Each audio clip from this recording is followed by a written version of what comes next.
Hello students, HRM human resources management की ये 5th unit है। इसके हम इम्पॉर्टेंट क्वेश्चंस और कुछ टॉपिक डिस्कस करते हैं।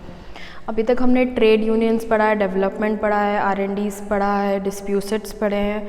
अब हम ग्रीवियंसेस की बात करते हैं। Grievances written complain filed by an employ and claiming not on a fair treatment.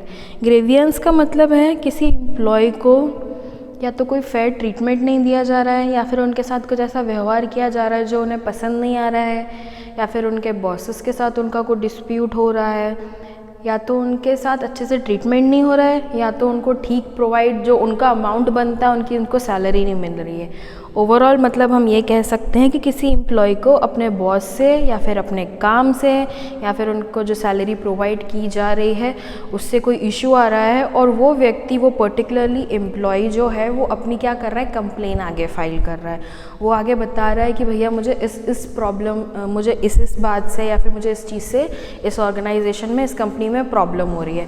उसको हम ग्रीवियंसेस बोलेंगे। A little bit of difference between you and your boss and your employees and your organisations. Clear? Grievances देखो 2-3 तरीके की हो सकती है, factual, imaginary and डिसगाइडेड। Factual मतलब रियलिटी में कि वाकई में वो पर्सन जो एम्प्लॉय है उसको कोई ना कोई इशू हो रहा है, कोई ना कोई प्रॉब्लम हो रही है उसे इस ऑर्गेनाइजेशन में, इस कंपनी में काम करने के लिए। इमेजिनरी कुछ भी दिमाग में सोच लिया कि अगर मैं ऐसा करूँगा तो ऐसा हो जाएगा, या फिर मेरे साथ अच्छे से बिहेव नहीं किया जा रहा है, दैट टू इवन उस व्यक्ति के साथ अच्छे से ही बिहेव किया जा रहा था।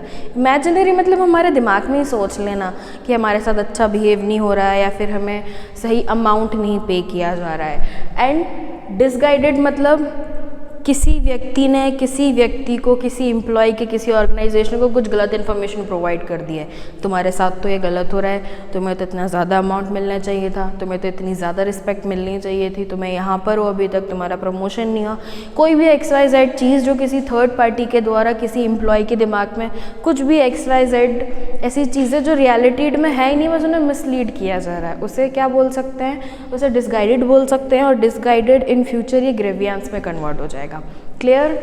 ग्रीवियंसेस आपके और आपके सबऑर्डिनेट, आपके बॉस के बीच में कोई म्यूचुअल प्रॉब्लम हो रही है, या फिर आपको उनका काम करने का तरीका पसंद नहीं आ रहा है आपको, या फिर उनकी सैलरी से कोई प्रॉब्लम है, कोई भी XYZ चीज़ जो आप आगे कंप्लेन फाइल कर रहे हैं, ये रिटर्न भी हो सकती है, ओरल भी हो सकती है, या तो आप रिटर्न एप्लीकेशन दे सकते हैं, या फिर आप अपने किसी सीनियर से ओरली बात कर सकते हैं, उन्हें फेस टू फेस कन्फ्रंट कर सकते हैं इस चीज़ के लिए।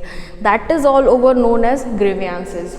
अब process for redressal of grievances. Process, अगर आपकी वाकई में आपको किसी चीज़ से प्रॉब्लम है, आपके साथ कोई मिसलीड किया गया है, आपके साथ कोई मिसगाइड हुआ गया है, उसकी हर ऑर्गेनाइजेशन में एक अलग प्रोसेस होती है।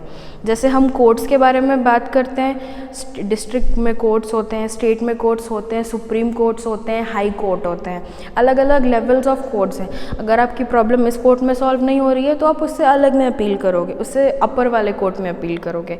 अगर आपकी प्रॉब्लम वहाँ भी सॉल्व नहीं हो रही है तो फिर आप हाई कोर्ट में अपील करोगे।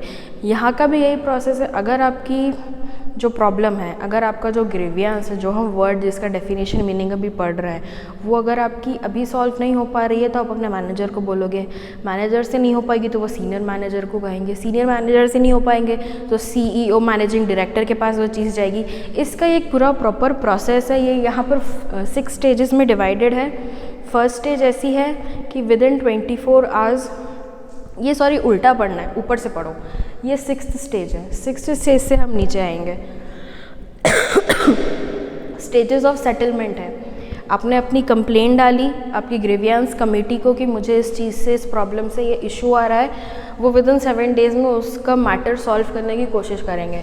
अगर विदिन 7 डेज़ वो ये चीज़ प्रॉब्लम सॉल्व नहीं कर पाए, यहाँ से ये यहाँ पर 5th लेवल पे आ जाएगी। इनका भी यही काम है कि ये प्रॉब्लम को देखेंगे, समझेंगे, अगर इनको वैलिड लगेगी तो ये सॉल्व करेंगे, अगर इनको नहीं वैलिड लगेगी तो ये नेक्स्ट स्टेज पे इसको ट्रांसफ़र कर देंगे। यहाँ पे सबके विदिन 7 डेज़ की प्रोसेस है। ऊपर के जो 4 स्टेजेस हैं इनमें हर स्टेज पर आपकी प्रॉब्लम कम से कम 7 डेज़, एक वीक के लिए, 7 दिन के लिए रहेगी। उसके बाद अगर यहाँ तक भी, 3rd लेवल तक भी अगर आपकी प्रॉब्लम सॉल्व नहीं हो पा रही होती है, उसके बाद हम आएंगे हमारे 2nd स्टेज पे। 2nd स्टेज का काम है कि ये आपको 3 दिन में आपकी प्रॉब्लम सॉल्व करके देंगे। यहाँ पर हमें 7 डेज़ लग रहे थे एक प्रॉब्लम सॉल्व करने के लिए। वो कंपनी है, वो जो कमेटी है, ओवरऑल जो कमेटी आपकी प्रॉब्लम सॉल्व करने वाली है, वो यहाँ पर 7 डेज़ ले रहे थे। बट उसके बाद जब अगर यहाँ तक भी वो प्रॉब्लम सॉल्व नहीं कर पा रहे हैं, ये और ज़्यादा अपर लेवल ऑर्गेनाइजेशन में दिया जाना है, तो ये 2nd स्टेज में आ जाएंगे। 2nd स्टेज में आपके लिए आपकी प्रॉब्लम, आपकी कंप्लेन, जो भी XYZ चीज़ है, वो 3 दिन के लिए रहेगी। इसके बावजूद भी अगर यहाँ पर भी आपका इशू क्लियर नहीं हो पा रहा है, अगर यहाँ पर भी वो क्या कर रहा है, आपकी प्रॉब्लम को आइडेंटिफाई नहीं कर पा रहा है या फिर सॉल्व नहीं कर पा रहा है, देन हम लास्ट स्टेज में आएंगे। लास्ट स्टेज में जो हमारी प्रॉब्लम है वो विदिन 48 आवर्स सॉल्व होगी। 48 आवर्स मतलब 2 दिन। पहले 7 दिन में हर स्टेज पर रहेगी। अगर यहाँ सॉल्व हो जाती है सो वेल एंड गुड, कोई प्रॉब्लम ही नहीं है, कोई इशू नहीं है। बट अगर यहाँ सॉल्व नहीं हो रही है, ऊपर की 4 स्टेजेस में यहाँ पर 7 दिन तक रहेगी, फिर आप नीचे आओगे 2nd स्टेज पे 3 दिन तक रहेगी, देन आप 1st स्टेज पे आ जाओगे, देन विदिन 48 आवर्स आपकी प्रॉब्लम सॉल्व की जाएगी। ग्रीवियंस मतलब एक डिस्प्यूट है, एक डिविजन है जो आपको आपके कोवर्कर्स का या आपके बॉस का आपको पसंद नहीं आ रहा है, आपने एक कंप्लेंट फाइल की है, वो कंप्लेंट पूरी एक प्रोसेस से होकर गुजरेगी, उसका सोल्यूशन यहाँ पर होगा। यहाँ पर तो in and wow her condition में आपको सोल्यूशन क्लियर हो ही जाएगा, ठीक है। एक कमेटी होती है, इस तरीके से एक पूरा प्रोसेस चलता है। ये मैनेजर है, यहाँ से चलो फोरमैन है। फोरमैन सबसे, हम ये बोल सकते हैं कि सबसे लोअर लेवल का, जो बिल्कुल फर्स्ट हैंड पे ग्रेड पे काम करते हैं, उन्हें हम फोरमैन बोलते हैं। Foreman, supervisor, head of department, grievance employ. Grievance employ वो व्यक्ति है जिसे प्रॉब्लम है, जिसे इशू है। रेड्रेसल मतलब उस चीज़ को एड्रेस करना, उनकी जो प्रॉब्लम है उसको ढूंढना, उसे देखना, उसे जानना कि भैया प्रॉब्लम क्या आ रही है हमारे एम्प्लॉय को, हमारे वर्कर को, हमारे वेजेस को। वो तो ग्रेवियंट एम्प्लॉय वो एम्प्लॉय है जिसे इशू हो रहा है। वो फोरमैन भी हो सकता है, वो सुपरवाइज़र भी हो सकता है, वो हेड ऑफ डिपार्टमेंट भी हो सकता है।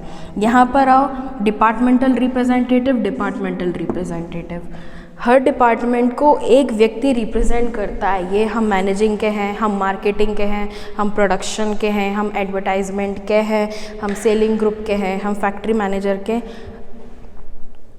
हर डिपार्टमेंट को एक डिपार्टमेंटल रिप्रेजेंटेटिव होता है जो रिप्रेजेंट करता है कि हमारे डिपार्टमेंट का काम है, ये हमारे डिपार्टमेंट के वर्कर्स हैं। उस तरीके से प्रोसेस आगे जाती है। फोरमैन, जो मैंने अभी आपको बताया, सबसे लोअर लेवल पे काम करने वाले लोग हैं, हम उन्हें फोरमैन बोलते हैं। देन सुपरवाइज़र आते हैं, then head of department, then grievance committee. Grievance committee वो है जो हर डिपार्टमेंट के एम्प्लॉय के लोगों की अगर प्रॉब्लम होती है उनको सॉल्व करती है। रेड्रेसल वर्ड का मतलब ही ये होता है कि किसी की प्रॉब्लम को एड्रेस किया जाना, देखा जाना, परखा जाना और उसे सॉल्व करना जाना। क्लियर? ये पूरा प्रोसेस होता है। इसकी 6 स्टेज है। ऊपर की 4 स्टेज में हमें 7 दिन लग रहे थे, सेकंड में आएंगे हमें 3 दिन लगेंगे, लास्ट में आएंगे विदिन 48 आवर्स हमारा सोल्यूशन हो जाएगा। ये ग्रेवियंस कमेटी का एक मैनेजर प्रोसेस है पूरी। यहाँ पर हमारी ग्रेवियंस कम्युनिटी है और उससे ऊपर हमारे मैनेजर्स हैं। क्लियर? अब यहाँ पर आ जाओ। इसके बाद है मिसकंडक्ट। मिसकंडक्ट क्या होता है? देखो, कंडक्ट कोई चीज़ अच्छी तरीके से की जा रही है, किसी चीज़ को, किसी प्रोसेस को हम अच्छे से कर पा रहे हैं, वो काम स्मूथली हो रहा है, उसमें आप आगे मिस वर्ड लगा दो तो ये वर्ड नेगेटिव बन जाता है। मिसकंडक्ट कुछ भी हो सकता है। एम्प्लॉयज़ का पुअर बिहेवियर हो सकता है, एम्प्लॉयज़ के अपने काम के प्रति ईमानदारी ना होना, एम्प्लॉयज़ का कुछ चोरी करना, एम्प्लॉयज़ का अच्छे से बिहेव ना करना, एंड कोई भी ऐसी चीज़ जो आपके बिजनेस के लिए, आपके टीम वर्कर्स के लिए, आपके काम के लिए क्या है, हार्मफुल है, हानिकारक है, जो आपके बिजनेस को आगे नहीं ले जाएगी, कोई ना कोई एक प्रॉब्लम, कोई ना कोई डिस्प्यूट क्रिएट करेगी, उसे हम मिसकंडक्ट बोलते हैं। स्पेशली मैं दोबारा बोल रही हूँ, किसी एम्प्लॉय का किसी वर्कर के साथ अच्छे से बिहेव ना करना, किसी एम्प्लॉय का किसी चीज़ को चोरी करना, किसी एम्प्लॉय का अपने काम के प्रति ईमानदार ना होना, मेहनती ना होना, लॉयल ना होना। आप जानते हो कि आप जानबूझकर कोई गलती कर रहे हो, XY बहुत सारी चीज़ें हो सकती है। दो चीज़ें हैं इसमें, positive discipline approach and progressive discipline approach. Positive discipline, आप डिसिप्लिन के साथ काम करो, आपको पता है कि आप डिसिप्लिन में काम करोगे, आपकी जॉब की शिफ्ट है सुबह 9 बजे से लेकर शाम को 6 बजे तक, आप इस डिसिप्लिन में ही काम करो, आप इस टाइम के अंदर ही काम करो और प्रोग्रेसिवली काम करो। आपको पता है कि आज आप एक टास्क कंप्लीट करोगे, कल को आपको दूसरा टास्क भी मिलेगा, ये प्रोग्रेस है। अब जब तक एक चीज़ को ख़त्म नहीं करोगे, जब तक आप दूसरी चीज़ पे कैसे जाओगे, ये प्रोग्रेस होती है। आप काम करो, आज आपको किसी कस्टमर से मान लो 2 लाख पीसेस का ऑर्डर मिला है, आपने उसको वेल एंड गुडली कंप्लीट कर लिया, कल को आपको कस्टमर से 5 लाख 10 लाख यूनिट्स का भी ऑर्डर मिल सकता है। ये प्रोग्रेस है, ये ग्रोथ है और ये डिसिप्लिन के अंदर काम करना है। आप उनको क्वालिटी मटेरियल दोगे, टाइम पे कंप्लीट करके दोगे, अपना म्यूचुअल बिहेवियर उनके साथ अच्छे से ठीक से रखोगे, ये आपके पॉजिटिव डिसिप्लिन और आपके प्रोग्रेसिव डिसिप्लिन ग्रोथ को शो करेगा, साइन करेगा। क्लियर? अब हम इसके steps to maintain a discipline, देखो हर ऑर्गेनाइजेशन में कुछ ना कुछ एक कल्चर होता है, एक डिसिप्लिन होता है जिसको हर ऑर्गेनाइजेशन के एम्प्लॉयज़ फॉलो करते हैं। अगर हम किसी TCS का एग्जाम्पल लें, हम इन्फोसिस का एग्जाम्पल लें, हम एक एप्पल कंपनी का एग्जाम्पल लें, TCS में कुछ अलग वर्क कल्चर होगा, एप्पल इंडस्ट्री में कुछ अलग वर्क कल्चर होगा, इन्फोसिस में कुछ अलग वर्क कल्चर होगा। वहाँ के वर्क कल्चर्स, वहाँ के रेगुलेशंस, वहाँ के प्रोटोकॉल्स, जो वहाँ के रूल्स एंड रेगुलेशंस हैं, वो हमें फॉलो करने पड़ते हैं एंड वो हमारा एक फंडामेंटल राइट भी है कि हम उन्हें फॉलो करें और आगे बढ़ें। ठीक है? नॉलेज ऑफ द रूल्स, जैसे मैंने अभी बोला, आपको पता है कि आपकी कंपनी के वर्किंग आवर्स कितने हैं, आपको पता है कि अगर आप एक पर्टिकुलर कंपनी में काम कर रहे हैं, हो सकता है आपको वहाँ पे कुछ एक्स्ट्रा लैंग्वेजेस आने चाहिए। वहीं अगर आप किसी ऑटोमोबाइल कंपनी में काम कर रहे हैं तो आपको एटलीस्ट वो ऑटोमोबाइल से रिलेटेड वर्क्स और स्किल एथिक्स तो आने ही चाहिए। तो वो रूल्स है, वो आपको फॉलो करना पड़ेंगे। सेकेंड, प्रमोट एक्शंस, ये लाइन बहुत अच्छी है, beat the iron when it is hot. ये इसको हिंदी में हम बोलते हैं, जब लोहा गर्म होता है तभी हथौड़ी मार देना चाहिए। जब आपको लगे कि आपकी अच्छी अपॉर्चुनिटी है, इससे आपकी ग्रोथ हो सकती है, इससे आपकी प्रोग्रेस हो सकती है, आपको वो काम डेफिनेटली करना चाहिए और अच्छे बेटर तरीके से परफॉर्म करके करना चाहिए। Because for your work appraisal, because for your salary appraisal, because for your promotion, ये सारी चीज़ें करनी चाहिए। Well defined procedure, preventive measures, confidential processing and reviews and revision. देखो, वेल डिफाइंड प्रोसीजर हर कंपनी का, एक अच्छी ऑर्गेनाइजेशन का एक रूल होता ही है कि वो एक प्रोसेस फॉलो करते हैं अगर आपको कोई इशू है। सेकेंडली, हमारे कंपनी का ये वर्क कल्चर है, हम उसको उस कल्चर की तरह फॉलो करेंगे। प्रिवेंटिव मेजर्स, आपको पता है कि अगर आप किसी भी कंपनी में जाके चोरी करोगे तो डेफिनेटली वो आपको निकाल देंगे, रखेंगे तो नहीं। प्रिवेंटिव मेजर्स का मतलब यही होता है कि आपको पता है कि ये चीज़ करने से ये गलत है, ये हमें नहीं करना चाहिए, तो हम क्यों करें। फॉर एग्ज़ाम्पल लेते हैं इसका, जैसे अभी कोविड बहुत ज़्यादा आया था, लोगों को पता था कि वो अपने हैंड सैनिटाइज़ करें, अपने हाथ सैनिटाइज़ करें, मास्क लगा के रखें। तो ये क्या है, ये प्रिवेंटिव मेजर्स होते हैं, पहले से ध्यान रखना कि भैया कोई गलती ना हो जाए। कॉन्फिडेंशियल प्रोसेसिंग, कुछ प्रोसेसिंग ऐसी होती है जिन्हें थोड़ा कॉन्फिडेंशियल रखा जाता है, जिन्हें पब्लिकली बहुत आउट नहीं किया जाता, बिकॉज इससे कंपनी की रेपुटेशन को भी खतरा होता है, इससे एक एम्प्लॉय की पर्सनल रेपुटेशन को भी खतरा होता है। कुछ प्रोसेसेस ऐसे होती है जो इंटरनली